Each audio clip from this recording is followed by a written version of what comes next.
नमस्कार शेतकरी बांधवांनो. कपाळावरचा घाम मोत्यासारखा जमिनीत झिरपवून आपण सगळ्यांनी मिळून या काळ्या आईच्या कुशीत हरभऱ्याचं सोनं पिकवलंय. आता तोच माल पदरात घेऊन आपण बाजारात उभे आहोत आणि आपल्या सगळ्यांच्याच मनात, अगदी प्रत्येकाच्या मनात एकच प्रश्न आहे, एकच धाकधूक आहे की सध्या हा जो भाव 6,500 ते 6,600 रुपयांच्या आसपास घुटमळतोय, तो सरकारने ठरवून दिलेला 6,700 रुपयांच्या MSPचा टप्पा ओलांडेल का, की याही वेळी नशिबाला बोल लावत कमी भावात माल विकून परतायची वेळ येणार आहे. ही जी चिंता आहे ना, ती आपल्या सगळ्यांच्या चेहऱ्यावर अगदी स्पष्ट दिसतेय. आणि याच चिंतेच्या आणि धाकधुकीच्या वातावरणात येणारे 2 दिवस, हो फक्त पुढचे 2 दिवस आपल्या निर्णयासाठी अत्यंत निर्णायक ठरणार आहेत. बाजाराची हवा नेमकी कोणत्या दिशेने वाहणार आहे, भाव वर जाणार की खाली येणार, याचा खरा अंदाज याच 2 दिवसांमध्ये आपल्याला येणार आहे.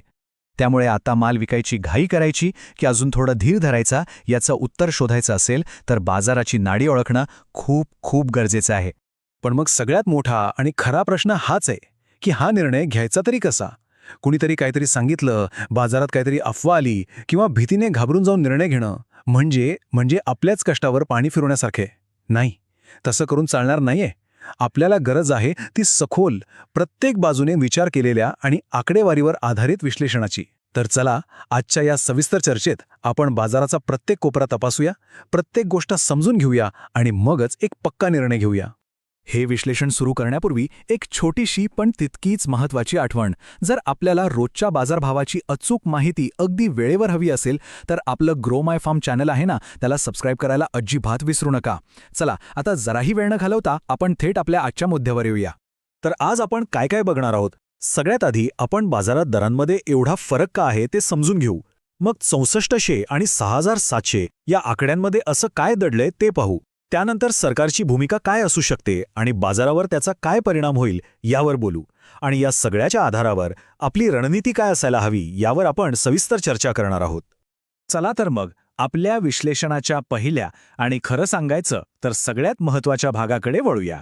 सध्या हरभरा बाजार हा एकसंध नाहीये. तो 2 वेगवेगळ्या भागांमध्ये विभागला गेलाय. असं समजा की एकाच गावात 2 वेगवेगळ्या बाजारपेठा भरल्या आहेत आणि याच कारणामुळे दरांमध्ये एवढी मोठी तफावत का आहे याचं उत्तर आपल्याला मिळतं. आता हे आकडे बघा. हे आकडे बाजाराचं जे खरं चित्र आहे ना, ते आपल्या डोळ्यासमोर उभं करतात. एका बाजूला बघा पुणे आणि जळगावसारख्या पश्चिम महाराष्ट्रातल्या बाजारपेठा. इथे हरभऱ्याला 6,800 अगदी 6,900 रुपयांपर्यंतचा भाव मिळतोय. आणि आता दुसरी बाजू बघा, विदर्भ आणि मराठवाड्यातली, म्हणजे अमरावती, अकोला, नागपूर, लातूर. इथे भाव कुठे अडकलाय? 5,000 ते 5,600च्या घरात. म्हणजे विचार करा, एकाच राज्यात एकाच पिकासाठी जवळपास 1,000 ते 1,500 रुपयांची जमीन अस्मानाची तफावत आहे. पण असं का? ही तफावत फक्त मालाच्या क्वालिटीमुळे आहे की यामागे वाहतूक, स्थानिक मागणी आणि डाळ मिलची जवळीक यांसारखी कारणंही आहेत? चला, याच्या मुळाशी जाऊया. साहजिकच आपल्या मनात प्रश्न येतो की दरामध्ये एवढी मोठी तफावत का बरं आहे? पश्चिम महाराष्ट्रातल्या पुण्यासारख्या बाजारपेठेत असा कुठला जादूचा दिवा आहे जो अमरावतीच्या बाजारपेठेत नाही? तर याचं उत्तर एका शब्दात दडले आणि तो शब्द आहे गुणवत्ता. चला, आता आपण हेच समजून घेऊया की खरेदीदार मालाची पारख कशी करतोय आणि या 2 वेगवेगळ्या बाजारपेठा नेमक्या कशा तयार झाल्यात. तर बघा, बाजार या 2 प्रकारांमध्ये विभागला गेला आहे. पहिला म्हणजे उच्च दर्जाचा माल आणि दुसरा म्हणजे स्थानिक किंवा सामान्य माल.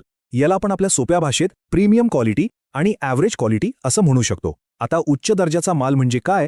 तर ज्याचे दाणे एकदम टपोरे आहेत, एकसारख्या आकाराचे आहेत, मालातला ओलावा म्हणजे मॉइश्चर हे 10-12% कमी आहे आणि सगळ्यात महत्त्वाचं म्हणजे तो माल चाळलेला स्वच्छ आहे. अशा मालाला मोठ्या डाळमिलवाल्यांकडून, मोठ्या ब्रँड्सकडून आणि निर्यात करणाऱ्या व्यापाऱ्यांकडून प्रचंड मागणी असते. का? कारण त्यांना त्यांच्या पॅकिंगमधल्या डाळीची क्वालिटी टिकवायची असते. याच्या अगदी उलट स्थानिक माल म्हणजे ज्यात लहान मोठे दाणे मिक्स आहेत, ओलाव्याचं प्रमाण जास्त आहे, अशा मालाला मग स्थानिक बाजारपेठेत किंवा छोट्या प्रक्रिया उद्योगांमध्येच मागणी असते. आणि यामुळेच या 2 वेगवेगळ्या बाजारपेठा तयार झाल्या आहेत आणि खरेदीदार या दोन्हीसाठी वेगवेगळी किंमत मोजायला तयार आहे. आता आपण बाजारातल्या 2 अत्यंत महत्त्वाच्या आकड्यांबद्दल बोलणार आहोत. एक आहे 6400 आणि दुसरा 6,700. हे फक्त आकडे नाहीत, तर बाजारासाठी एक प्रकारची लक्ष्मण रेषा आहेत. कसं असतं बघा, नदीला 2 काठ असतात. एक काठ तिला खाली जाण्यापासून रोखतो आणि दुसरा काठ तिला ओसंडून वाहण्यापासून म्हणजे पूर येण्यापासून रोखतो. अगदी तसंच हे दोन आकडे बाजाराच्या भावाला एका मर्यादेत ठेवायचं काम करतात. यालाच तांत्रिक भाषेत सपोर्ट आणि रेझिस्टन्स असं म्हणतात. यातला पहिला आकडा आहे 6,400 रुपये. याला आपण बाजाराचा मजबूत आधार किंवा सपोर्ट लेवल म्हणू शकतो. याचा अर्थ काय? याचा अर्थ असा की जेव्हा चांगल्या प्रतीच्या मालाचा भाव ह्या पातळीच्या जवळ येतो तेव्हा खरेदीदार एकदम सक्रिय होतात. त्यांना वाटतं की यापेक्षा भाव कमी होणं आता कठीण आहे आणि ही खरेदीसाठी एकदम योग्य वेळ आहे. आपण मागच्या आठवड्यात पाहिलं की जेव्हा जेव्हा भाव 6,450च्या जवळ आला तेव्हा बाजारात खरेदीदारांची गर्दी वाढली आणि भावाला पुन्हा आधार मिळाला. भाव परत वर उचलला गेला. हा आकडा व्यापाऱ्यांसाठी एक मानसिक खरेदीचा सिग्नल बनला आहे. आता दुसरा आणि तितकाच महत्त्वाचा आकडा आहे 6,700 रुपये, जो आपल्या सरकारचा MSP दर आहे. बाजारासाठी हा एक मोठा अडथळा किंवा रेझिस्टन्स लेव्हल आहे. याला तुम्ही एखाद्या धरणाची उंच भिंत समजा. जसा भाव या पातळीच्या जवळ जातो तसे ज्या हजारो शेतकऱ्यांनी 6,700च्या भावाची वाट पाहत माल रोखून धरलाय ते सगळे विक्रीसाठी पुढे येतात. आणि मग काय होतं? बाजारात मालाचा पुरवठा अचानक वाढतो आणि भाव वर जाण्याऐवजी तिथेच स्थिरावतो किंवा थोडा खाली येतो. म्हणजे भाव तिथे पोहोचला की हा सगळा माल एकाच वेळे बाजारात येण्याचा धोका निर्माण होतो, जो भावावर प्रचंड दबाव टाकतो. तर एकदम सोप्या शब्दांत सांगायचं झालं तर सपोर्ट म्हणजे अशी किंमत जिथे मागणी वाढते आणि भाव पडण्यापासून थांबतो, आणि रेझिस्टन्स म्हणजे अशी किंमत जिथे पुरवठा वाढतो आणि भाव वर जाण्यापासून थांबतो. हे दोन शब्द बाजाराचा कल समजून घेण्यासाठी खूप खूप महत्त्वाचे आहेत. ही स्लाइड बघा. सध्याची परिस्थिती अगदी आरशासारखी स्पष्ट दिसतेय. चांगल्या प्रतीच्या हरभऱ्याचा भाव 6,400 रुपयांच्या आधारावर आणि 6,700 रुपयांच्या अडथळ्यामध्ये अडकून पडलाय. तो या दोन आकड्यांच्या मध्येच वर खाली फिरतोय. या चक्रातून बाहेर पडण्यासाठी बाजारात एखाद्या मोठ्या घटनेची, मोठ्या बातमीची किंवा मोठ्या सरकारी खरेदीची नितांत गरज आहे. आणि मग प्रश्न येतो की ती मोठी घटना कोण घडवू शकतं? तर याचं उत्तर एकच आहे, सरकार. बाजाराचे तांत्रिक नियम कितीही महत्त्वाचे असले तरी सरकारचा एक निर्णय, फक्त एक निर्णय संपूर्ण खेळ बदलू शकतो. सरकार या खेळातलं वाईल्ड कार्ड आहे. सरकारची भूमिका बाजाराला एक प्रचंड मोठी कलाटणी देऊ शकते किंवा आहे तसाच ठेवू शकते. यामध्ये आपल्याला 3 गोष्टींवर अगदी बारीक लक्ष ठेवावं लागेल. पहिलं आणि सगळ्यात महत्त्वाचं म्हणजे सरकारी खरेदी. जर सरकारने नाफेडमार्फत ठरलेल्या उद्दिष्टांची मोठ्या प्रमाणावर खरेदी सुरू केली तर काय होईल? खुल्या बाजारातून लाखो क्विंटल माल उचलला जाईल. यामुळे पुरवठा कमी होऊन व्यापाऱ्यांवर दर वाढवण्याचा दबाव येईल. हाच तो घटक आहे जो 6,700ची भिंत अगदी सहज तोडू शकतो. दुसरा मुद्दा आहे स्टॉक लिमिटचा, म्हणजे साठवणुकीची मर्यादा. जर सरकारने व्यापाऱ्यांवर साठवणुकीची मर्यादा आणली तर ते अमर्याद खरेदी करू शकणार नाहीत, ज्यामुळे बाजारात मोठी तेजी येण्याची शक्यता कमी होते. आणि तिसरा मुद्दा आहे आयात धोरण. सध्या जरी आयातीवर बंदी असली तरी भविष्यात सरकारनं डाळींचे भाव नियंत्रणात ठेवण्यासाठी आयातीला परवानगी दिली तर देशांतर्गत बाजारातील भाव कोसळू शकतात. या तिन्हीपैकी सध्याच्या परिस्थितीत सरकारी खरेदीची घोषणा हीच सर्वात मोठी आणि सकारात्मक बातमी ठरू शकते.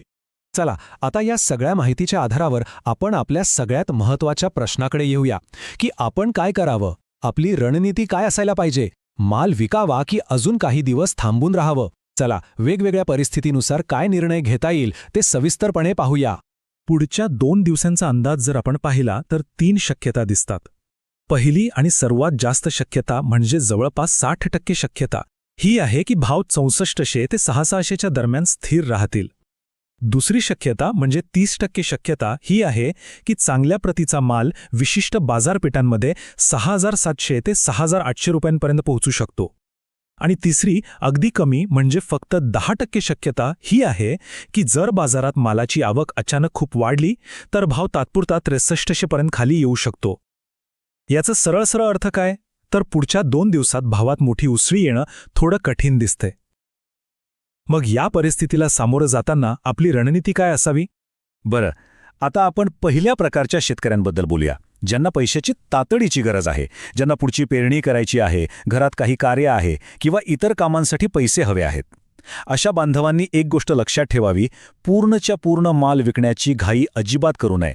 आपल्या एकूण मालापैकी साधारण 30 ते 40% माल विकण्याचा विचार करावा. विक्री करताना आपल्या स्थानिक बाजारात जो काही चांगला भाव मिळत असेल त्या दराने विकावा. यामुळे काय होईल? आपल्याला आवश्यक असलेले पैसेही मिळतील आणि आपली सगळी जोखीम एकाच वेळी राहणार नाही, ती कमी होईल. उरलेला 60-70% माल आपण बाजाराचा पुढील कल पाहून विकू शकतो. यालाच म्हणतात रिस्क मॅनेजमेंट, म्हणजे आपला धोका विभागून टाकणे. आता आपण दुसऱ्या प्रकारच्या शेतकऱ्यांबद्दल बोलूया, ज्यांची आर्थिक परिस्थिती चांगली आहे आणि जे माल काही दिवस थांबवून ठेवू शकतात. अशा बांधवांनी अजून 10-15 दिवस थांबण्याचा विचार करायला हरकत नाही. पण थांबायचं का? कारण तोपर्यंत बाजारात रोजची आवक कमी होऊ शकते. एकदा बाजारातली गर्दी म्हणजे आवकेचा जोर ओसरला की खरेदीदारांना माल मिळवण्यासाठी स्पर्धा करावी लागते आणि यामुळे भाव नैसर्गिकरित्या वाढायला मदत होते. पण नुसतं डोळे झाकून थांबायचं नाही, तर बाजारावर बारीक लक्ष ठेवायचं. विशेषतः 600-700च्या पातळीवर बाजार कसा वागतोय हे पाहायचं. जर भाव 600-700च्या वर गेला आणि सलग 2 दिवस टिकून राहिला तर तो विक्रीसाठी एक पक्का संकेत असेल. पण एक गोष्ट कायम लक्षात ठेवा, माल साठवून ठेवताना त्यात ओलावा जास्त नसावा, नाहीतर मालाचं वजन आणि प्रत दोन्ही खराब होण्याची शक्यता असते. हे सगळं झालं बाजारभावाचं गणित, आकडेमोड, सपोर्ट, रेझिस्टन्स आणि विश्लेषण. पण ह्या सगळ्याच्या पलीकडे एक गोष्ट आहे, ती म्हणजे शेतकऱ्याच्या कष्टाची, त्याच्या घामाची आणि त्याच्या हक्काची. आपण इथे फक्त आकड्यांबद्दल बोलत नाहीये, तर आपण एका शेतकऱ्याच्या वर्षभराच्या मेहनतीबद्दल आणि त्याच्या कुटुंबाच्या स्वप्नांबद्दल बोलत आहोत. आपण वर्षभर ऊन, वारा, पाऊस झेलून शेतात राबतो. बियाणं, खतं, मजुरी या सगळ्याचा खर्च दरवर्षी वाढतोच आहे. त्यामुळे सरकारने ठरवून दिलेल्या 6,700 रुपयांचा हमीभाव मिळणं हा आपला हक्कच आहे, यात काहीच शंका नाही. ही भावना अगदी योग्य आणि न्याय्य आहे. पण आपल्याला हेही लक्षात घ्यायला हवं की बाजार केवळ भावनेवर नाही तर मागणी आणि पुरवठ्याच्या कठोर नियमावर चालतो. त्यामुळे भावनेच्या भरात किंवा घाई गडबडीत कोणताही निर्णय घेऊ नका. आजच्या या संपूर्ण विश्लेषणाचा एकच उद्देश आहे. आपला जो काही निर्णय असेल तो भीतीने किंवा अंदाजाने नाही, तर माहितीच्या भक्कम आधारावर घेतला गेला पाहिजे. रोज बाजारभाव तपासा, बाजारातल्या बातम्यांवर लक्ष ठेवा आणि मगच योग्य तो निर्णय घ्या. कारण या बाजाराच्या खेळात माहिती हीच आपली सर्वात मोठी ताकद आहे. जाता जाता मला तुम्हाला सगळ्यांना एक प्रश्न विचारायचा आहे. तुमच्या भागात, तुमच्या बाजार समितीत आज हरभऱ्याला काय भाव मिळाला? खाली कमेंट करून नक्की सांगा. यामुळे मला आणि आपल्यासारख्या इतर हजारो शेतकरी बांधवांनाही बाजाराचं खरं चित्र समजायला मदत होईल. आणि तुम्हाला काय वाटतं, भाव 6,700 पार होईल का? तुमच्या मताची, तुमच्या कमेंटची मी वाट पाहतोय. ही महत्त्वाची माहिती फक्त आपल्यापुरती मर्यादित ठेवू नका, आपल्या प्रत्येक शेतकरी बांधवापर्यंत पोहोचवा. आणि हो, रोजच्या ताज्या बाजारभावाच्या अचूक अपडेटसाठी ग्रो माय फार्म चॅनलला सबस्क्राईब करायला विसरू नका. धन्यवाद.